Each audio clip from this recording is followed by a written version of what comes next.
አርቲስቶች አስደናቂ ጭንቅላት ያላቸው የመፍጠር ብቃት ያላቸው ልዩ ተሰጥኦ ያላቸው ሰዎች ናቸው። በዛ ልክ ደግሞ ቀበጦች ናቸው።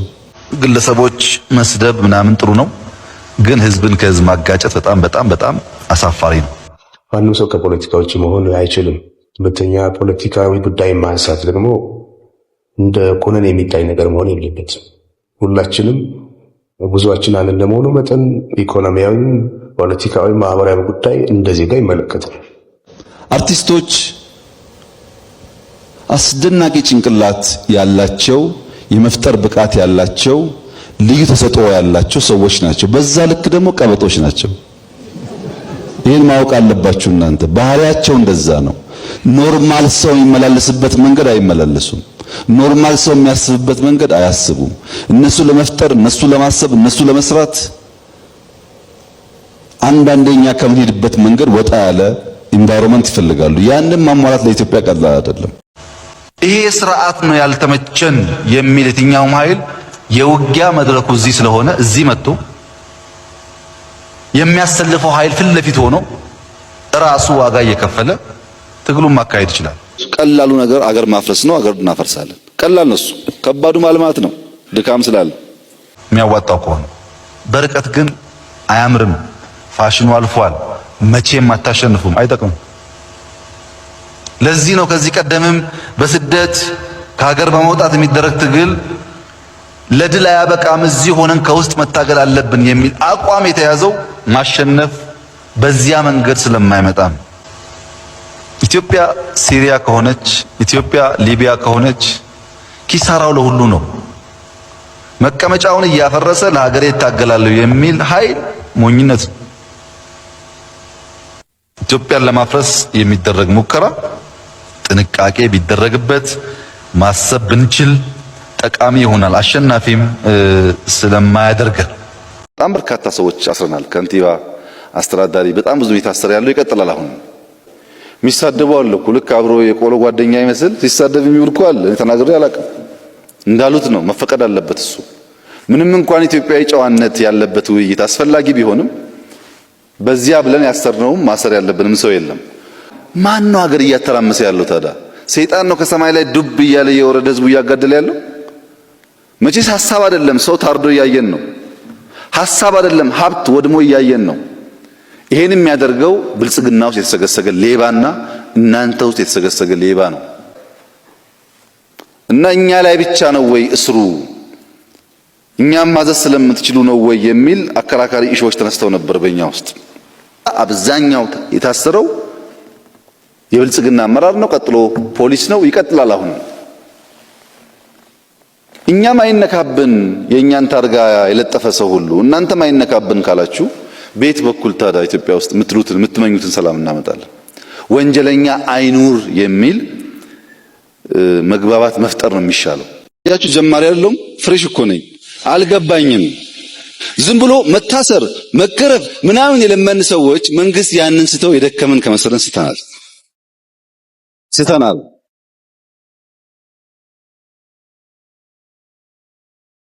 መግረፍና ማሰር ነው ያልቻልነው ስለማያስፈልገን እንጂ መንግስት መሆንማ ዓለም መሰከረ እኮ በአንድ ድምፅ።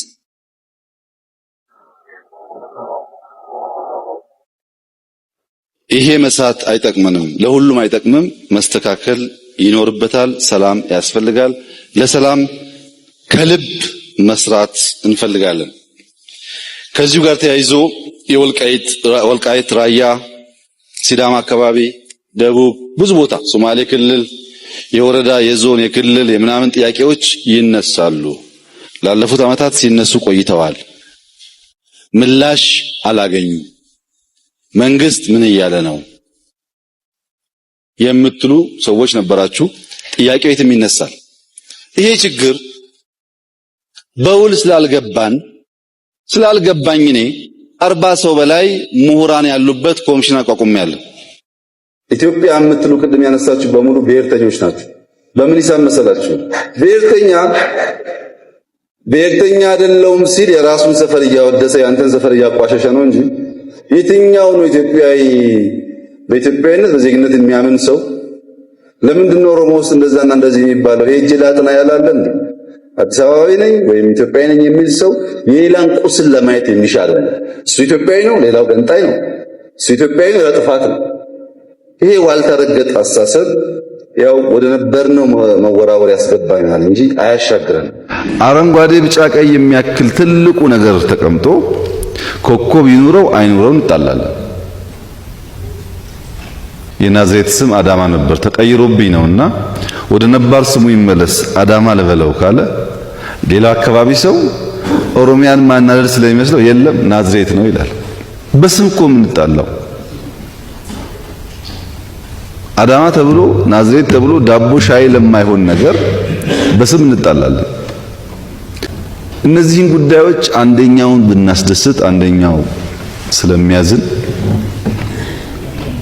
ከነ ምክንያቱ እያወያየን በምክር በንግግር ቢሆን ይሻላል። ያኔ ይዘልቃል። አሁን መንግስትን መጻፍ እኮ እንችላለን፣ ጽፈን ይሄ ነው እንላለን። እኛ ዞር ስንል ደግሞ አንዱ መጥቶ ይቀደዋል። እንደዚህ እያልን እንዳንከርም በሚል ሐሳብ ነው ተቋም የተፈጠረው፣ ሙከራ የሚደረገው። የሆነ ሰው ቅሞ ጽፎታል፣ እናንተም ከፌስቡክ ሰምታችኋል። እሱን በጣም ዱዌል የሚያደርግ ኃይል ብዙ ነው። ሮድማፕ የለም፣ እንሄድበት አይታወቅም፣ መድረሻችን አይታወቅም ምናምን። መድረሻችንማ ያው ሰማይ ቤት ነው። ህሊና ቢስ መሆን ጭራሽ ማገናዘብ ማስተዋል የሚባል ነገር የሌለበት። አጥፍተሃል ይቅርታ ጠይቅ ብትሉኝ ዝግጁ ነኝ። በግል ከማንም ጸብ የለኝም። በግል ወቀሳ ካለም ይቅርታ ለመጠየቅ ዝግጁ ነኝ። የፍርድ ስርዓት ኮምፕሮማይዝ ማድረግ ግን አልችልም። እኔ ጋር ሽማግሌ በመላክ የሚፈታ አድርጋችሁ የምታስቡ ኃይሎችም በዚሁ ብታስቡበት አልችልም። እኔ ምህረትና ይቅርታ እንደ መንግስት የሚያሰጥ ጉዳይ የፍርድ ፕሮሰስ ካለቀ በኋላ በዚያ የሚታይ ከሆነ መንግስትን ምህረት አድርግ ይቅርታ አድርግ ሊባል ይችላል። በወንጀል ጉዳይ ላይ ያለን ሰው ግን እኔ ስፈልግ ይቅር እምል ስፈልግ የማስር ከሆነ አደገኛ ነገር ነው። ይህም ባይታሰብ ጥሩ ነው።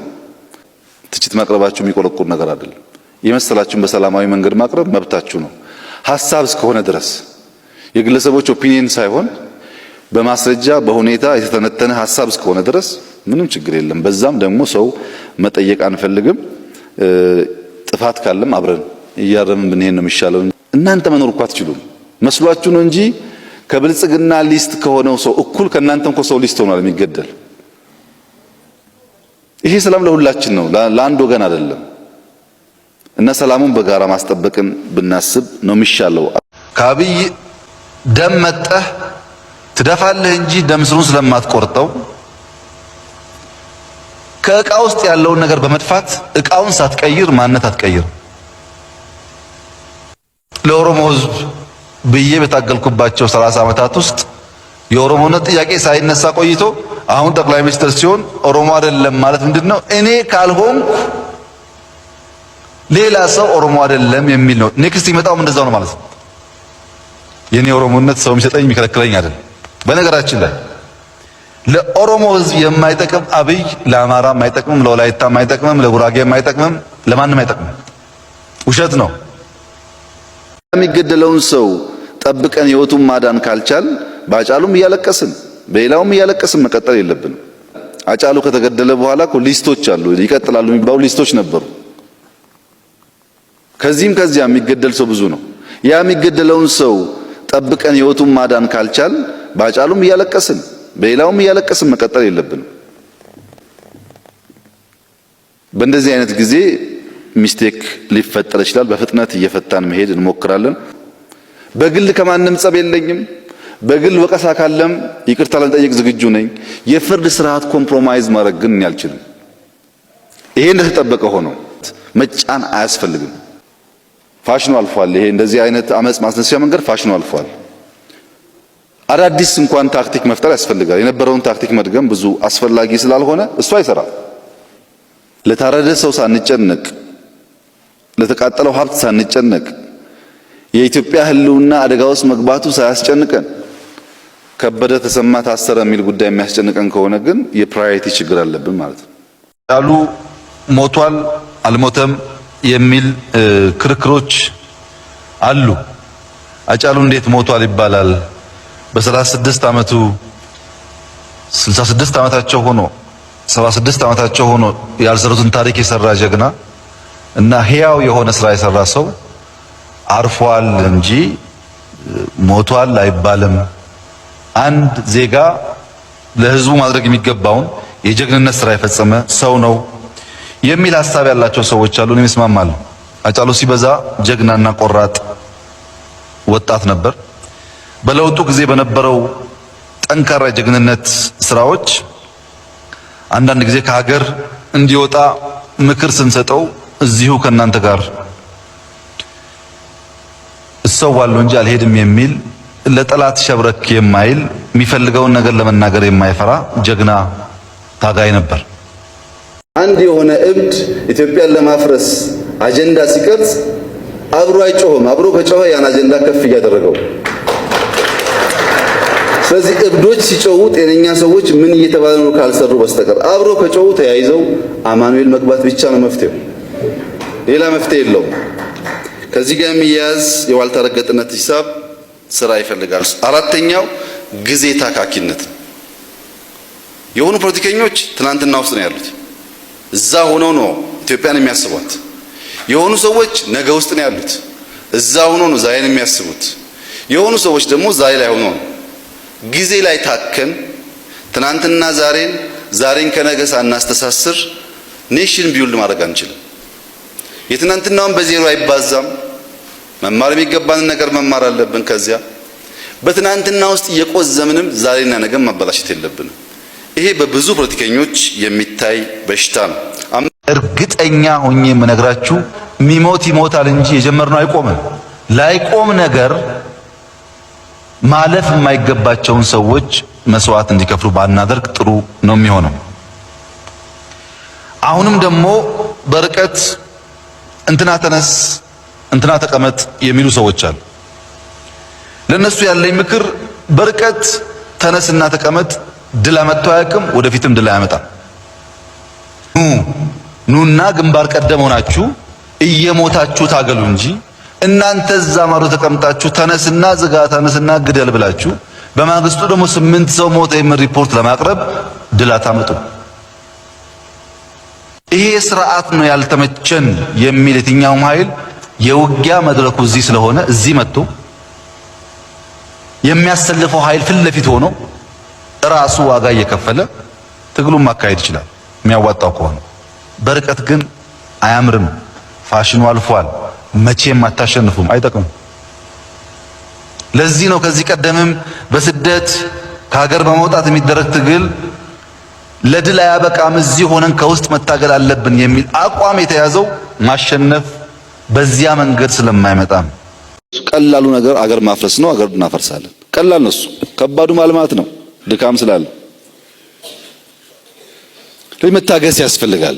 ጥያቄው ትክክል አይደለም፣ ውሸት ነው፣ አይገባም፣ ይገባል። እዛ ውስጥ አልገባም እኔ።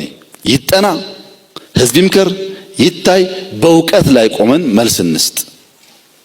ሳናቅ ብንመልስ ነገ መልሶ የጠብ መነሻ ስለሚሆን የኢትዮጵያ ህዝብ ይህን ጉዳይ በትዕግስት ማየት ይኖርባቸዋል ብዬ አስባለሁ።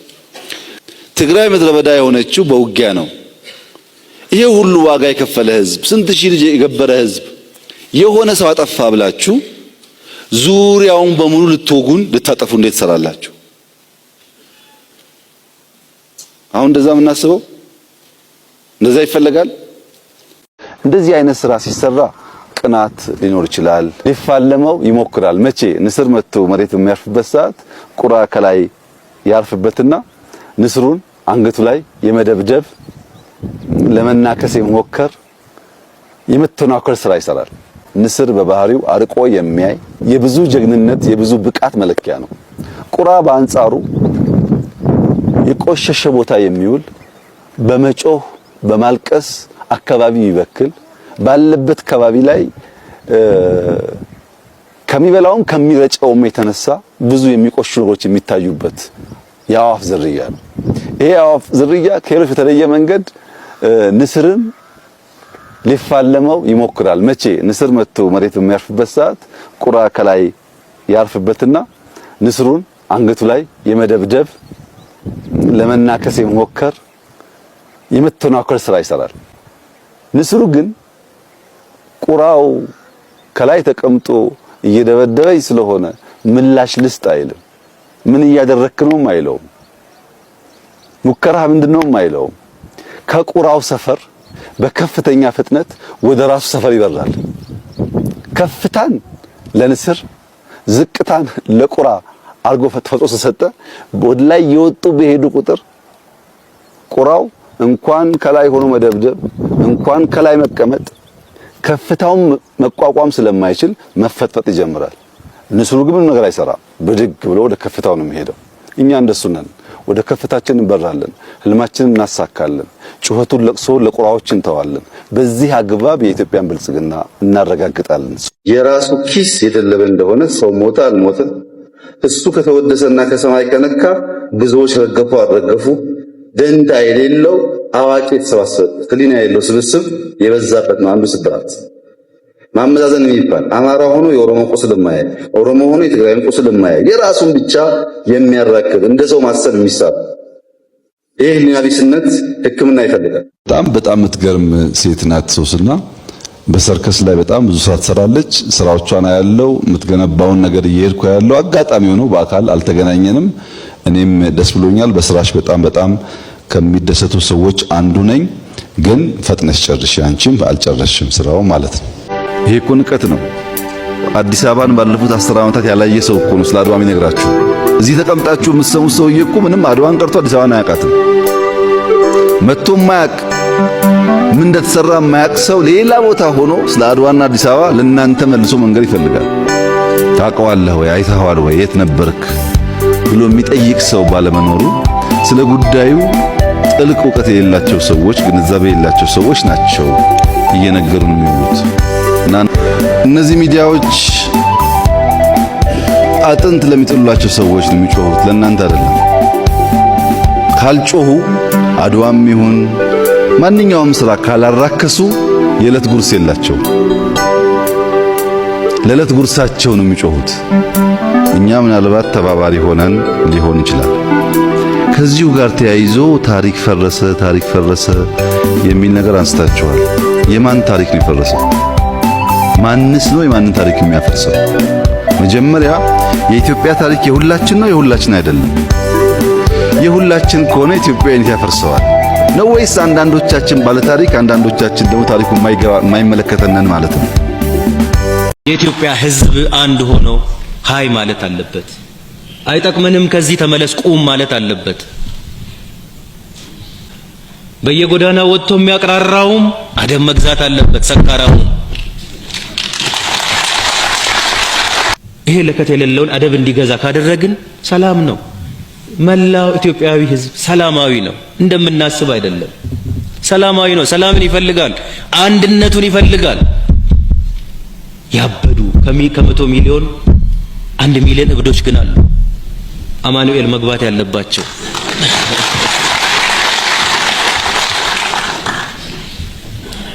ዝም ብለን ማየት ተገቢ ይሆናል ብዬ አላስብም። ዝም ብለን ይጎዳናል፣ ያጠፋናል፣ ይበትነናል። እንደ ዋዛ ልንበተን እንችላለን። እንደ ቀልድ መታየት የለበትም። እኔም መሳደብ መብት ይመስለዋል። እኔም መሳደብ መብት አይደለም። እኔ ስሰደብ ፍርድ ቤት ሂጄ ሰዳይም ብዬ ማሳሰር እችላለሁ። ይሄን ሐሳብ ነው መቃወም የሚቻለው እንጂ እኔን እንደ ሰው እየሰደበኝ መንግስት የሚቃወም ይመስለው ሰው አለ። ይሄ ስህተት ነው። እኔ ያለ መሰደብ መብት አለኛ። እሱ የመሳደብ መብት የለውም። እኔ ግን ያለ መሰደብ መብት አለኝ። ፖለቲካሊ ሐሳቤን በሚመለከት ችግር የለም። ስብዕናዬን በሚመለከት ግን ተገቢ አይደለም። ከዛ ይጀምራል ሚዲያ ላይ ያለው ችግር። አያችሁ ታፍኖ የቆየ ስለሆነ ከፈት ሲደረግ ክርፋታው በጣም ብዙ ነው።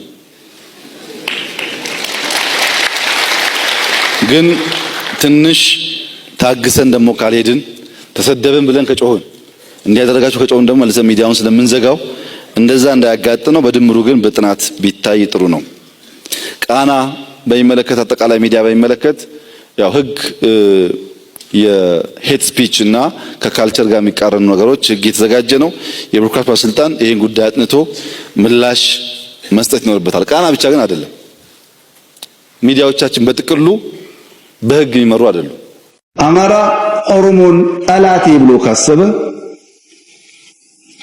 በዓለም ላይ ካሉ ህዝቦች ጋር ሁሉ በተቃርኖ ይኖራል ብሎ ወስኗል ማለት ነው። የኦሮሞ ፖለቲከኛ አማራን ጠላት ብሎ ካሰበ ኦሮሞ በዓለም ላይ ዘመድ የለኝም ብሎ ወስኗል ማለት ነው። እኔ ኦሮሞ ከ7 ቢሊዮን የዓለም ህዝብ ጋር እጣላለሁ ብሏል ማለት ነው።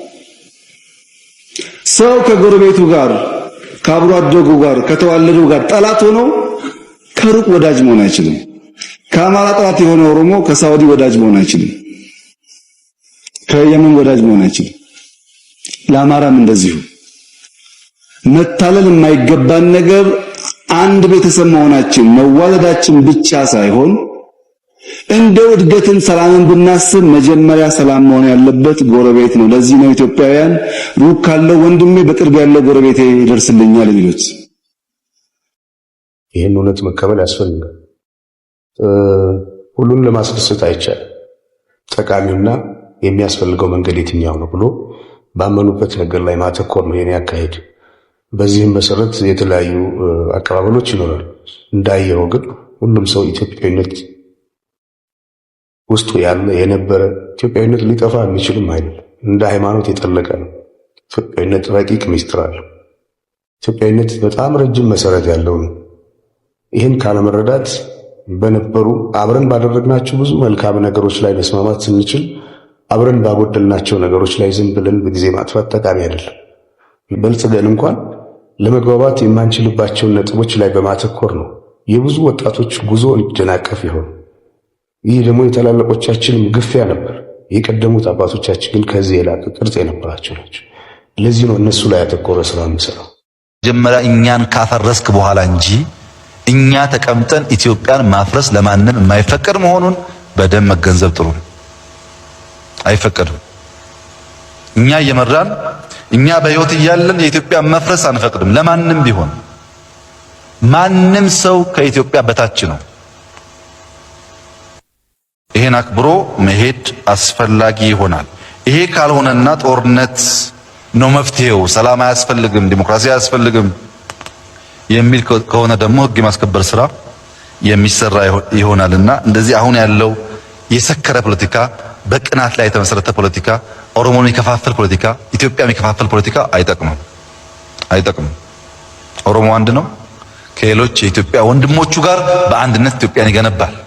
ይሄ ነው የትግል መንገዱ። የሚቀጥለውም ይሄ ነው። መከፋፈል ለጠላት እንጂ ለማንም አይበጅም። ውጊያ አያስፈልግም። ግጭት አያስፈልግም። አሁንም ለግጭት የሚያዘጋጁን ኃይሎች ብዙ ናቸው።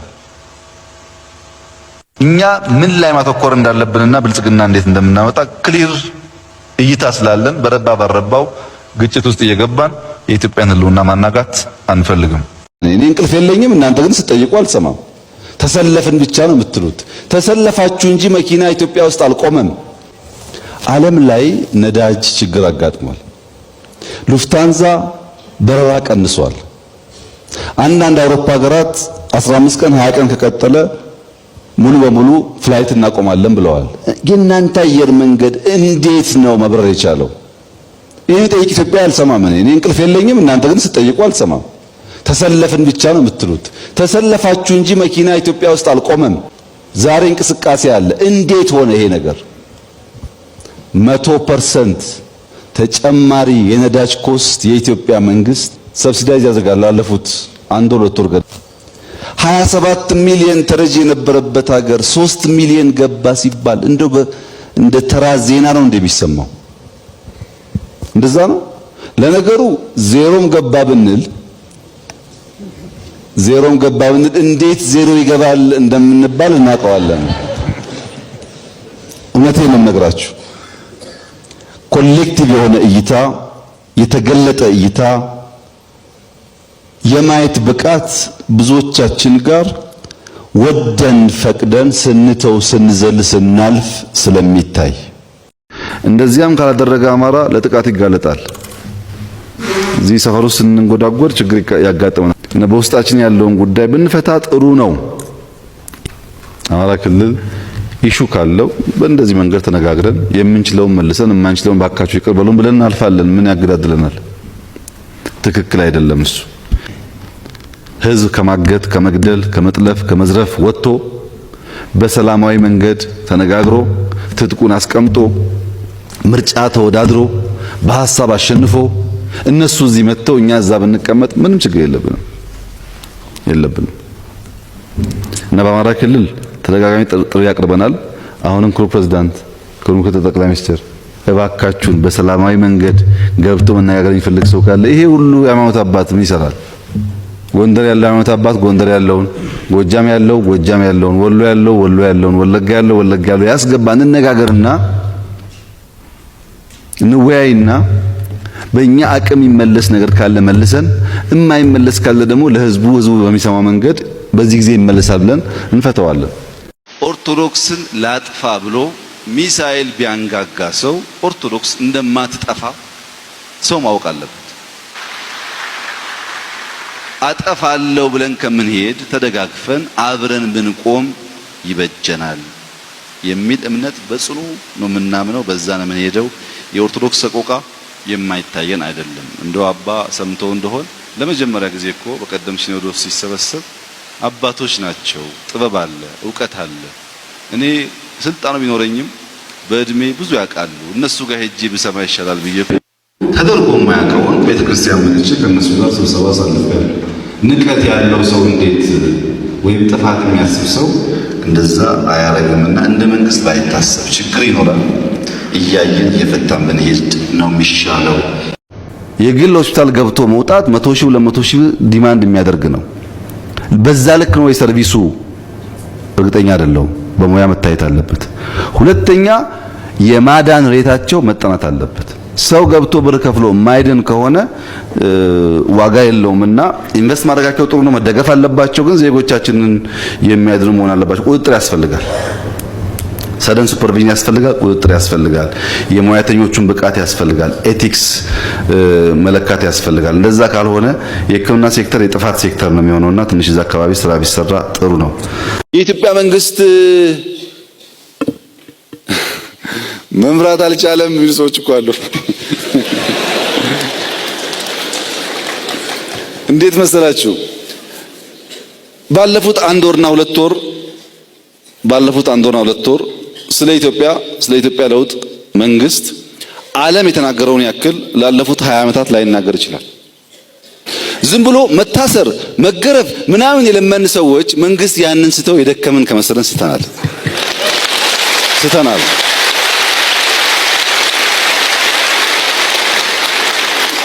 መግረፍና ማሰር ነው ያልቻልነው ስለማያስፈልገን እንጂ መንግስት መሆንማ ዓለም መሰከረ እኮ በአንድ ድምፅ።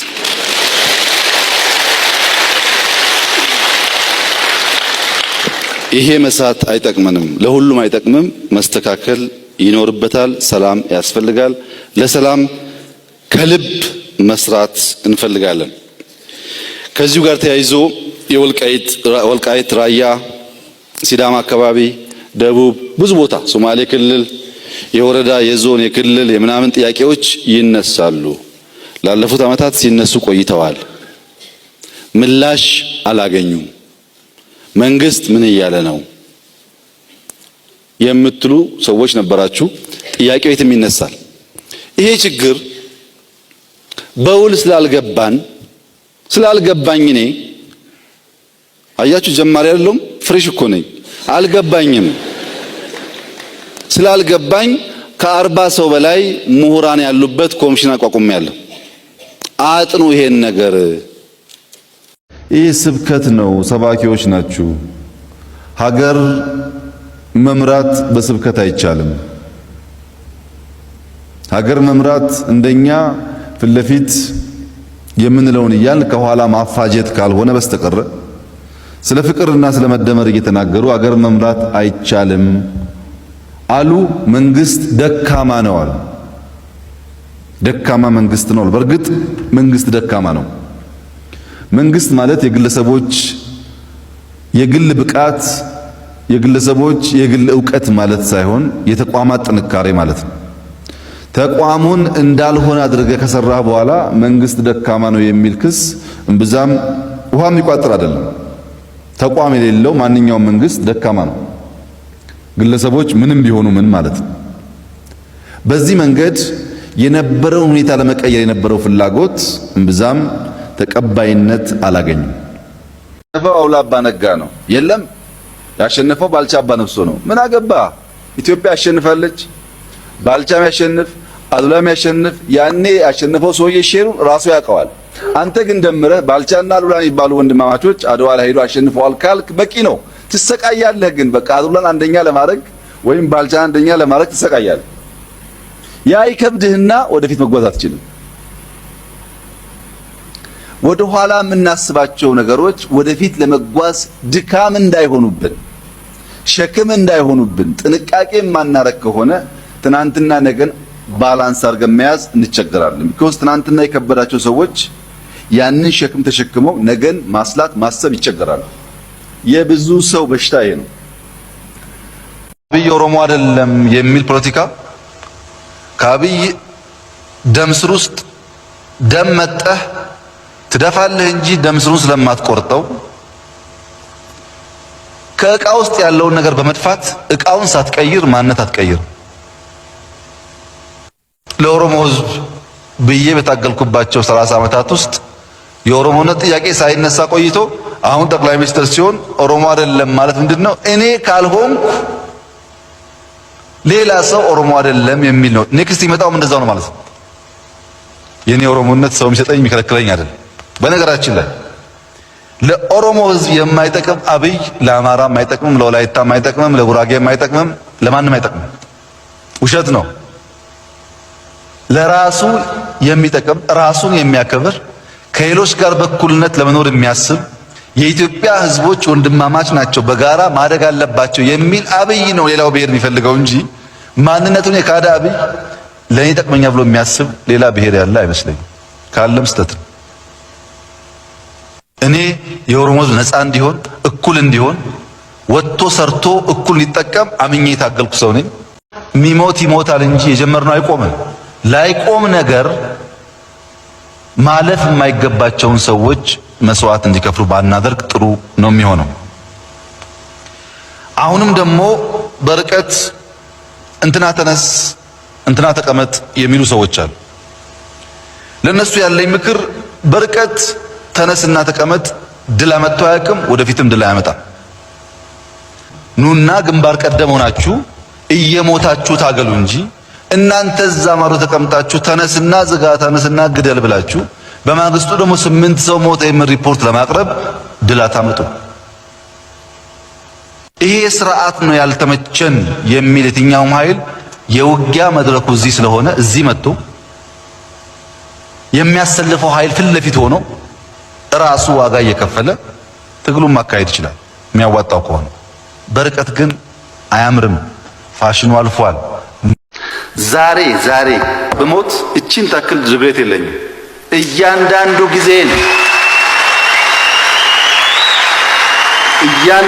ጊዜን በጣም ለሚጠቅም ነገር በጣም ለሚፈይድ ነገር እጄንም ልቤንም ንጹህ አድርጌ እንደሰራው ስለማቅ በማምነው እምነት ደግሞ እንደዛ ከሰራ የሚጠብቅ ገነት ስለሆነ ጭንቀት የለም ማለት ነው።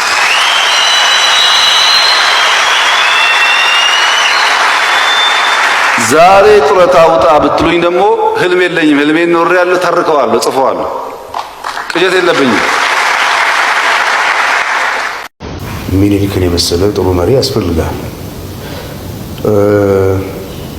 እንደ ቀዳማዊ ኃይለ ሥላሴ ደግሞ የነበሩ ትልቅ ነገስታት በዓለም መንግስታት ጉባኤ ጀምሮ ያደረጓቸው አስተዋጽኦ፣ በዓለም ዙሪያ የነበራቸው ተቀባይነት፣ ለሀገራቸው የሰሩት ተግባራት ሳይደመር ኢትዮጵያ ምንላት ዛሬ ያለችው ሀገር ልትኖር አትችልም።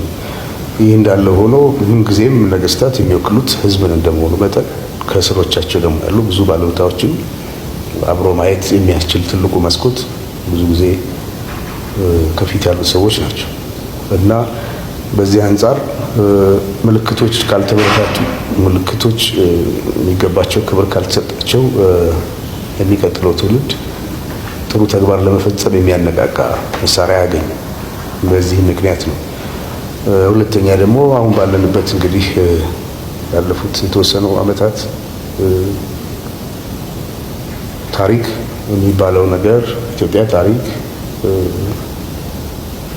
እና የኢትዮጵያ ወይነት የብሔራዊ ስሜት በብዙ ሁኔታ ፈተና ውስጥ ወድቋል።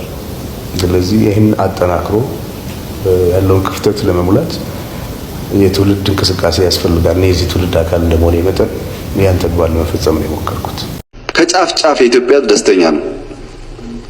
አማራ ክልል ብቻ ሳይሆን ምዕራብ ጎጃም በጣም ደስተኛ ነው። ሶማሌ ኮንትሮባንድና አልሸባብ አሁን ፎከሱ ሰሜን ስለሆነ ወደዚህ ኔትወርክ እያስፋፋ ነው እና አልሸባብ አለ፣ ኮንትሮባንድ አለ። እነዚህ 5 ላይ ፎከስ አድርገን ሌሎቹም ደግሞ ስራቸውን ይስሩ የሚል ስምምነት አደረግን። ይሄ ኦልሞስት 1 ወር ተኩል 2 ወር ሊሆን ይችላል። ከዚያ ውይይት በኋላ የተደረገ ነው። በዚህ 2 ወር ተኩል ሲግኒፊካንት ኦፕሬሽን የተካሄደው ኦሮሚያ ክልል ነው። ኦሮሚያ ክልል ከ1000 ሰው በላይ የሸኔ አባላት ተገለዋል። በሁለት ውስጥ በብዙ ሺህ ተማርከዋል። በጣም ሲግኒፊካንት የሚባል ውጤታማ ስራ አንዱ የተሰራው ኦሮሚያ ነው። ሁለተኛው አማራ ክልል ነው። አዲስ አበባ ላይም ሰፊ ስራ ተሰርቷል። በቤኒሻንጉልም ሰፊ ስራ ተሰርቷል። በአልሸባብና ኮንትሮባንድም ተሰርቷል። በድምሩ የገመገምነው በባለፈው ከህዝብ ውይይት በኋላ ሰላም ማረጋገጥ፣ ሰላም ማስከበር፣ ህግ ማስከበር ስራችን ውጤት እያመጣ ነው። ተማር ጫት፣ የሆነ ስራ ጫት፣ ለማንኛውም እንቅስቃሴ ጫት ልክ እንደ መኪና እንደ ነዳጅ የሚያስብ ትውልድ ይሄ እናንተ የምታስቡትን ሀገር መሸከም አይችልም። በአንድ ቀን አናጠፋውም። ይሄ ነገር ልምምዱ የቆየ ስለሆነ ግን አስቡበት። ረሃቡ ሳይመጣ ችግሩ ሳይመጣ መከራው ሳይመጣ ተወያይተን መፍትሄና በእጅ ነው ያለው። ችግሩ ከመጣስ ህግ አይሰራም። ያኔ ረሃብ ከመጣ ምን ህግ አለ? እኛ ምግብ ማስገባት ችግሩን ከራበን የሚይዘን ህግ አይኖርም። ያገኘነውን በልተን ሰርቫይቭ እናደርጋለን። ይሄ የሰው ልጆች ሁሉ ባህሪ ነው። ያ ሳይመጣ ግን ቀድሞ መነጋገርና ህጋዊ መፍትሄ ማበጀት ጠቃሚ ይመስለኛል። የዓለም መንግስታትን ከዚህ አንጻር 120 ሚሊዮን ህዝብ ደሃ ሀገር በዚህ ምክንያት ለረሃብ ለችግር እና ለመበተን እንዳይጋለጥ ትርፍ ጠይቀም ከሆነም አስተካክለው በህግ አግባብ መፍትሄ እንድናገኝ ማገዝ አለባቸው። ማራገብ ሳይሆን ማገዝ አለባቸው። የሚልክ ቤተ መንግስት ተብሎ የሚታወቀው ያላከው ቤተ መንግስት ወይም ታች ያለው ሌላ ቤተ መንግስት ከእድሳት በፊት ለሚያቃቸው ሰው እውነቴን ነው የምነግርህ፣ እዚህ ዶሮ ማለቂያ ምናምን ከሚባለው ሰፈር የተለየ አይደለም። እኔ ያለሁበት ኦፊስ ያለሁበት ቤት እኮ በየጉራንጉሩ የቆርቆሮ ሽንት ቤት ያለበት መራመድ የማትችልበት ግቢ ነው የነበረው። በየጉራንጉሩ የተጣለ መሳሪያ፣ የተጣለ መኪና፣ ሽንት ቤት ምናምን የምታይበት፣ ጫካው የሚያስፈራ፣ መብራት የሌለበት፣ ወኮይ የሌለበት አስፈሪ ግቢ ነው የነበረው። አሁን በሚሊዮን የሚቆጠር ሰው ያየዋል። ያ ቤተ መንግስት ቅርስ ተበላሸ ብለህ በእውነትና በፋክት የምታወራ ከሆነ ብዙም አሳማኝ አይደለም። ብሔራዊ ቤተ መንግስት መኪኖቹ ሌላው ቀርቶ መኪኖቹ እኮ በስብሰው ሞተዋል። መኪኖቹን አድሰን እንዲነሱ ማድረግ በራሱ በጣም ሰፊ ስራ እኮ ነው። ቆርቆሮ ፓርኪንግ የነበረውን የሰራነው ፓርኪንግ አሁን እንዴት ታገናኘዋለህ? ቤተ መንግስቱ በራሱ ውስጡ ታች አንደርግራውንድ ጎርፍ ነበር፣ መራመድ አትችልም። እኔ ያየሁት ነገር ነው ነገር ፈራሽ ነበር እና ቅርስ ይፈርስብኛል ብሎ ከመስጋት አይመስለኝም። ስራዎቻችን ፍሬዎቻችን የሚናገሩት እንደዛ አይደለም። ነገር ግን ሁሉ ነገር ብትሰራም ባትሰራም መቃወምን እንደ ፖለቲካ ለሚያስቡ ሰዎች እንደዚያ ሊሆን ይችላል። ግን የተሰራው ስራ ያንን ምልክት አያሳይም። ለምሳሌ ታክሲ ሾፌሮች፣ የኢትዮጵያ ታክሲ ሾፌር ከኤርፖርት ሰው ሲቀበሉ መርዶ ይናገራሉ። ምንም ሳይከፋቸው ሲምፓቲ ለመፍጠርና የሆነች ትርፍ ለማግኘት ብዙ ነገር ስራ የለም እኮ ተቸገርን እኮ እንደዚህ ሆና ያሉ ሰውየውን ያስፈራሩት እያስደነገጡት ሆቴል ሲደርስ ከሩሙ እንዳይወጣ ነው የሚያደርጉት።